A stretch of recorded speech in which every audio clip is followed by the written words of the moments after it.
எப்போ பார்த்தாலும் சாங்கே உங்களுக்கு ரெக்கமெண்ட் பண்ணிட்டுருக்கேன், நான் கேட்குற சாங்கே உங்களுக்கு சொல்லிட்டுருக்கறதுனால நினைக்கிறேன். இப்போ படித்ததில் ரொம்ப சின்ன கதை உங்களுக்கு சொல்லக்கூடிய கதை உங்களுக்கு பிடிக்குமான்னு தெரியல. நான் வாசித்தாலும் எனக்கு பிடிச்சதோ அது அவங்களால ரொம்ப சின்னதாக இருக்கதே நான் உங்களுக்கு சொல்கிறேன். இந்த கதை நான் எப்படி படித்தேன்னா, நான் கைஜு நம்பர் 8 அனிமே பார்த்தேன். அதில் கஃப்கா இபினோன்னு ஒரு கேரக்டர் இருந்துச்சு. அந்த கேரக்டரோட வால்பேப்பர் கஃப்கா இபினோன்னு கஃப்கான்னு நான் தேடும் போது கஃப்கான்னு ஒரு ஆர்த்தர் இருந்தார். ரேண்டமாக பார்த்து அதுலேருந்து படித்த கதை இது.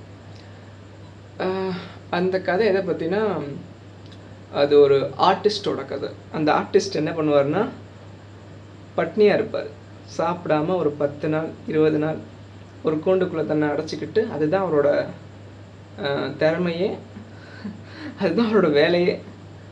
அந்த மக்களுக்கெல்லாம் காட்டி, நான் 15 நாள் 20 நாள் சாப்பிடாமல் இருக்க, ஒரு கூண்டுக்குள்ளே சாப்பிடாம கஷ்டப்படுறேன், அதை பாருங்கள், அதான் என்னோடய ஆர்ட்டு சொல்லி எல்லாருக்கும் சொல்லி அவர் பண்ணிகிட்ருப்பார்.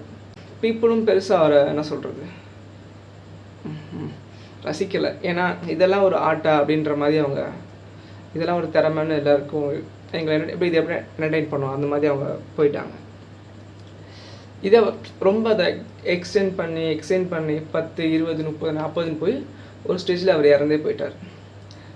அவர் இறந்ததுக்கப்புறம் அவர் இருந்த அதே கூண்டில் ஒரு பிளாக் பேந்தர், அதாவது கருஞ்சிறுத்தை வைக்கிறாங்க. அது ரொம்ப ரேரான ஒரு விலங்கு.